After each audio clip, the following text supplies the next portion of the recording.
Y vamos a arrancar por los temas económicos y para ello ya está en línea Jeremías Morlandi, es economista de la consultora Tesis Consulting, para ver un poquitito cómo tenemos que evaluar esta coyuntura, ¿no? Esta coyuntura que nos trajo el día lunes el comienzo de la apertura del cepo, los mercados que reaccionaron a mi juicio de manera favorable. Algunos vaticinaban que el dólar iba a tocar el techo de la franja en la que debiera fluctuar, que está entre los 1.000 y los 1.400 pesos. Bueno, se ubicó en 1.250 de arranque, después bajó 1.190 y después se acomodó un poquitito en 2.10. Pero bueno, no solo tiene que ver con las modificaciones en el régimen cambiario, sino también en todo lo que puede derivar de esto.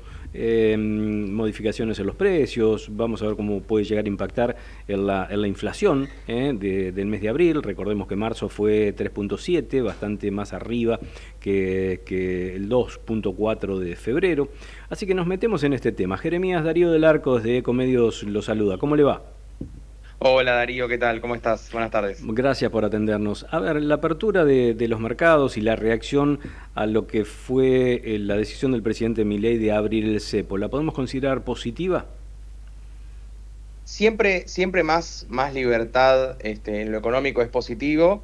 Eh, Hay que posicionarnos quizás históricamente donde estamos hablando, porque yo coincido con el gobierno que esto no lo vimos nunca, ¿sí? No con estas características, no en estas condiciones, ¿sí? O sea, el que diga que ya lo vio está mintiendo. Ahora, hay similitudes y diferencias con algo cercano en el futuro, en el pasado, que es el esquema de banda de 2018 que puso Macri, Ajá. ¿sí?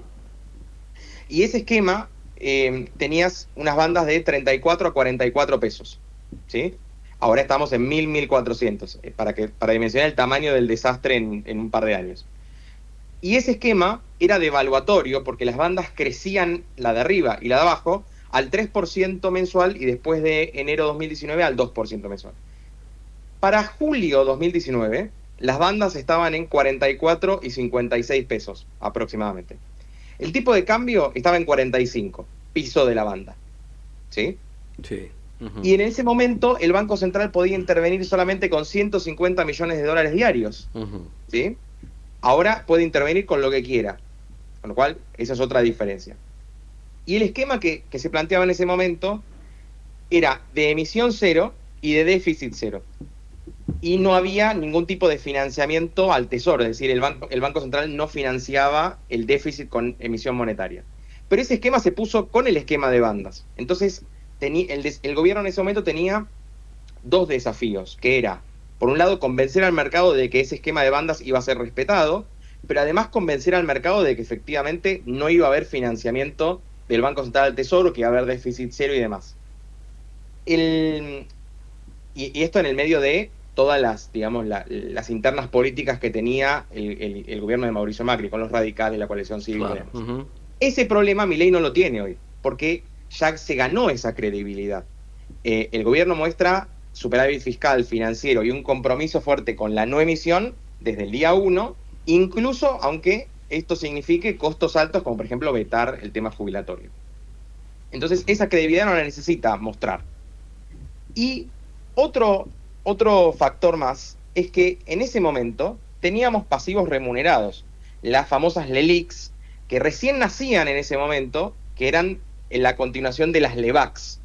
Parece que hablo de prehistoria ya, a pesar de que pasaron un par de años, pero en ese momento nacían las LELIQs, con ese esquema de bandas. Uh-huh.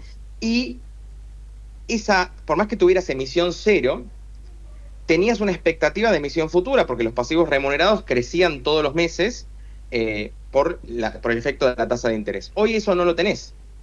Entonces, aún con las condiciones macro en ese momento mucho peores que las de hoy, post reformas, en julio del 2019, ¿sabes cuánto fue la inflación mayorista? ¿Cuánto? Cero. Ah, mira. Cero. Uh-huh. Uh-huh. Es decir, la flotación con emisión funcionó. Sí. Con emisión cero, funcionó. Aunque tenías expectativas de emisión futura, aunque la macro no estaba bien, aunque tenías problemas de credibilidad porque te había explotado la crisis en inicio de 2018, habías hecho la cadena, la conferencia de prensa de diciembre de 2017 y demás, con todo eso, en julio de 2019 el tipo de cambio estaba en el piso de la banda y la inflación mayorista fue cero. Ajá. Hoy, con todas las condiciones, muchísimo mejor que en ese momento y un tema de credibilidad mucho más sostenido, digamos, no hay por qué pensar que no va a terminar bien. Los que pensaban que se iba a 1400, la verdad es que no, digamos, como dice el presidente, no la ven. Jeremías, ¿cuál es el desafío para el gobierno ahora o para el ministro Luis Caputo, teniendo en cuenta que hasta hace muy poquitito hablábamos, bueno, está ordenada la macro, hay equilibrio fiscal, pero bueno, sigue vigente el cepo, estamos escasos de reservas. Ahora, tan escasos de reservas no estamos porque ha entrado el día martes, han entrado 12.000 millones de dólares del Fondo Monetario Internacional, entrarán otros 2.000 en los próximos meses del mismo organismo, también algo del Banco Mundial que ya está acordado. El cepo, yo diría, porque algunos utilizan la palabra parcialmente, yo diría que está levantado casi en un 80, un 90%. Digo, el desafío del gobierno ahora, ¿cuál es? Vuelve a ser la cuestión de la inflación, porque hubo un piquito, un rebrote en marzo, y ahora estaban hablando ayer, inclusive el gobierno salió a tallar con sus declaraciones respecto de Unilever y Molinos, que mandaban listas con entre el 7 y el 9% de aumento de los productos, ¿no? Sí, 9 y 12%. 9 y 12, perdón. Que ya lo retrotrajeron. Sí, no sé si las dos, pero Molinos estaba... Molinos, sí, seguro. Sí. Molinos sí, y ya ha habido otras empresas más que habían anunciado aumentos del 20% el viernes, que ya fueron para atrás también. Ajá. Lo que nosotros estamos midiendo, digamos, es información muy fresca, porque la verdad es que sí, claro. esto está pasando ahora, por lo cual todo puede cambiar, pero lo que estamos viendo es que en abril tenemos una inflación de alimentos, que es lo que medimos nosotros durante el mes, en estas primeras 2 semanas del 2%. Ajá. Eso es como la... Y hay un supermercado particularmente que está mostrando deflación. Ajá. Un supermercado puntualmente, no voy a decir marca porque por ahí no se puede, pero bueno, hay uno que no está mostrando. Sí, no hay ningún problema. Pero ¿cuál es el desafío? En eso que me preguntabas de cuál es el desafío. Exactamente, sí.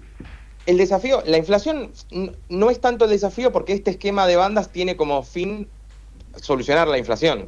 O sea, es todo parte del mismo esquema, no es que ahora van a hacer algo para solucionar la inflación. Digamos, el tiempo de los precios controlados y demás terminó. Sí, claro. Ahora, esta es la forma en la que el gobierno considera que tiene que controlar la inflación, que es buscando un esquema cambiario acorde, un esquema monetario acorde, un esquema fiscal acorde para que la inflación baje. Yo creo que el desafío acá, digamos, yo te voy a decir algo, a mí la flotación cambiaria no me gusta. Lo dije siempre, no voy a cambiar ahora. Porque Argentina no sabe flotar. ¿Sí? Entonces el desafío que tiene el gobierno acá es que la gente aprenda lo que es la flotación, que aprenda que uno pensaba que el dólar, uno no, yo no, pero digo, mucha gente pensaba que el dólar se iba a 1.400, terminó bajando, ahora está en 1.190, 1.150, entonces, y la semana que viene o en 2 semanas se puede ir de vuelta a 1.300 y que es parte del juego. Y que además el Banco Central no va a intervenir hasta que no llegue a los 1.400 y no va a intervenir hasta que no llegue a los 1.000. Claro. Todo eso lleva tiempo para internalizarlo. Sí. Y el otro desafío, que esto es más para largo plazo, es que este esquema termina el día que Milei se va. Porque este esquema solamente sobrevive con superávit fiscal, emisión cero, no financiamiento al tesoro por parte del Banco Central. Esa es la única forma que este esquema sobrevive. Entonces, este esquema tiene 2 fechas de vencimiento. La primera es el 10 de diciembre del 2027, con opción a 10 de diciembre del 2031. Claro, sí. Si la Libertad Avanza no continúa post-2031, es muy probable que este esquema termine, porque la única fuerza política hoy que muestra este compromiso con el superávit fiscal y demás es la Libertad Avanza. No hay ninguna otra fuerza de peso que muestre eso. No incluís al PRO ahí tampoco. Y a ver, hay un sector del PRO que probablemente que sí. La verdad es que en la capital federal no muestran mucha vocación por la disciplina fiscal y los impuestos bajos y demás. Pero aún así, aunque fuera por eso, el PRO por sí solo, o al menos eso muestran en las encuestas, no está en condiciones de ganar una elección. Claro. Sí. Entonces, ese es un desafío, dejar un esquema que lo sobreviva a Milei. Yo esperaba, y todavía lo espero, siento que no está terminado este proceso, Milei va a dejar un esquema que lo sobreviva a él. Este probablemente no sea el último esquema que veamos antes de la finalización del mandato de Milei. Claro. Entonces, mientras la política continúe estable, porque hoy no hay ningún indicio de pensar que a Milei no le va a ir bien en estas elecciones y que no va a reelegir en 2027, mientras eso se mantenga estable, va a estar todo estable en lo cambiario también. En donde haya ahí un ruido político, va a pegar sobre el tipo de cambio. Ajá. Con un agregado más. Yo te dije al principio que el esquema del 2018 era devaluatorio porque las dos bandas iban hacia arriba. Acá vos tenés una banda que sube 1% y una banda que baja 1%. Ajá, sí. Esto significa que ahora es 1.400, 1.000, en un mes va a ser 1.414, 990. Claro. En mayo 2026 va a ser 1.577, 886, es decir, 78% de brecha. O sea que en el piso de la banda, hasta que llega al techo de la banda, pasan un 80% de variación. Claro. Y en agosto 2027 es 1.846, 758, es decir, 143% de brecha. Se tiene que más que duplicar desde el piso de la banda para que el Banco Central intervenga. Es mucho margen de volatilidad. Sí. Jeremías, en este plano y con tanto dinero, tanto préstamo, algunos vencimientos, pero que no alterarían demasiado la cosa, la Argentina pareciera estar, a ver, tal vez sea una exageración, pero comparado de donde veníamos, un tanto blindada. No está blindada, en cambio, de los vaivenes que está sufriendo el mundo y de esta guerra comercial entre Donald Trump y Xi Jinping. ¿Cómo crees que puede pegar la crisis o la guerra comercial entre estos dos monstruos en la Argentina? Porque desde el punto de vista político, la visita de Scott Bessent, que fue tan importante, también dejó un mensaje, ¿no? Con los Estados Unidos sí, pero con China tenemos que terminar, es decir, terminar con el tema de los swaps, terminar con la relación comercial tan profunda que tiene la Argentina hoy, y hasta donde me dicen, todos los acuerdos arancelarios que ha firmado Estados Unidos, que son 55, en todos hay como condición esta premisa, ¿no? de alejarse de la relación con China, que es el gran adversario de Washington en definitiva. Sí, yo creo que hay dos tipos de relaciones con China. Hay una que es la relación entre privados, que eso el gobierno no se tendría que meter y no debería meterse, que es, digamos, si nosotros le queremos, si los productores o los exportadores quieren venderle a China lo que nosotros producimos, porque además China es el único que puede comprar semejante cantidad, está bien. Después está la otra relación, que es una relación más política, que es la que teníamos hasta diciembre de 2023 y la que tienen todavía países cercanos, que es la que, por ejemplo, permitió que se habilitara el swap que ahora el gobierno acaba de renovar. Lo que dijo Scott Bessent, que yo escuché, fue que Argentina va a estar en condiciones de cancelar ese swap. Digamos, no sé si lo habrá puesto como condición o no, la verdad que no tengo cómo saberlo. Lo que dijo el presidente fue que no, pero la verdad es que no tenemos cómo saberlo. Uno quizás tendería a pensar que quizás está sobre la mesa en las conversaciones. Ok, vos querés que yo cancele el swap con China, abrite un swap conmigo. Claro. Entonces yo agarro esa plata y le cancelo a China, porque el swap con China es de 20.000 millones, de los cuales solo tenemos activados 5.000. O sea, lo que hay que pagarle a China son 5.000 millones nada más. Sí, correcto. Entonces, habilitame un swap a mí y yo me doy vuelta y le cancelo a China, si eso es lo que te preocupa. No parece que se haya dado esa conversación, a pesar de que fue un gesto tremendo que haya venido. Sí, por supuesto. Scott Bessent, que es el secretario del Tesoro, sí, debe tener reuniones pedidas por 70 países y eligió venir acá, con lo cual es un gesto y probablemente sea la apertura de una mesa de negociaciones. Sobre cómo nos pega la crisis del mundo, ningún país está a salvo de eso.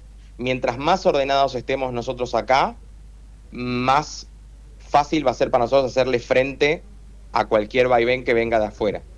No es lo mismo que te agarre un vaivén de afuera con la macro desordenada, con déficit fiscal, con pocas reservas, a que te agarre más acomodado en todos esos frentes como estamos ahora. Claro.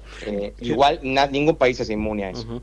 Jeremías, por una cuestión de tiempo, nos tenemos que ir a una tanda, te consulto. Hablábamos del tema de los precios y esta decisión de por lo menos ya Molinos, y tal vez lo haría Unilever, de retrotraer los precios que iban a aumentar entre, creo que el 7 y el 12% según dijimos, ¿no? ¿Por qué crees que lo hacen? ¿Por qué crees que lo hacen? ¿Lo hacen para no tener una confrontación con el gobierno o porque el consumo se ha caído tanto que han reconocido que no da como para para tantos aumentos. Sí, a ver, el consumo no cayó tanto, cayó en el último mes, pero después venía bastante bien, pero sí es cierto que quizás ahora la gente está más reacia a convalidar aumentos cuando todo el mundo ve esta realidad. ¿Por qué estás aumentando? Si el dólar subió, pero ya bajó de vuelta, ¿por qué me vas a Claro, aumentar los claro. precios? Entonces los supermercados también ven eso y también hay otra realidad que es los supermercados en muchos productos están muy estoqueados. Ujú. Entonces pueden darse el lujo de decir yo no te agarro con estos precios porque no me lo van a agarrar a mí después. Claro, claro, sí, Entonces, sí. Ujú. digamos, los supermercados se cubren ellos también. Ujú. No creo que sea algo tan conspiranoico quizás de pensar que quieren quedar bien con el gobierno, sino algo de yo después esto no lo voy a poder colocar en ningún lado y voy a terminar perdiendo. Ujú. Bien. Entonces, volvé la semana que viene. Claro. Te hago la última. Con estas 2 semanas me hablabas de la cuestión de los alimentos, con estas 2 semanas de mediciones, ¿se puede imaginar cuál puede llegar a ser el índice de IPC final del mes de abril? ¿O es muy temprano todavía? Puede ser muy temprano. La verdad es que dudo que sea debajo de 3. Ajá. Pero digamos, es muy pronto, pero dudo que sea abajo de 3. Bien. ¿Y el objetivo de Milei de ir hacia una inflación que empiece con 1, para cuándo lo verías? Mira, no tenemos cómo saberlo. La asociación que tengo es lo que te comentaba antes de lo que pasó la última vez que fuimos a este esquema, que a los 8 meses teníamos inflación mayorista cero con un montón de problemas que hoy no tenemos y ya solucionamos. O sea Ujú. que si en ese momento tomó 8 meses, ahora debería ser menos Bien. llegar a ese tipo de números. Jeremías, un montón, 1 millón de gracias es lo que quería decir. Gracias por tu tiempo, por tu info y volveremos a molestarte, seguro más temprano que tarde. Gracias, y Cuando buenas, quieran, no hay problema. felices Pascuas, Igualmente. que sigas muy bien. Jeremías Morlandi es economista de la consultora Tesis Consulting, dándonos un panorama interesante de esto de que en 2 semanas de abril los precios de los alimentos han aumentado un 2%. Habrá que ver cómo evoluciona para tener un parámetro más o menos de cara a lo que va a ser el IPC mensual.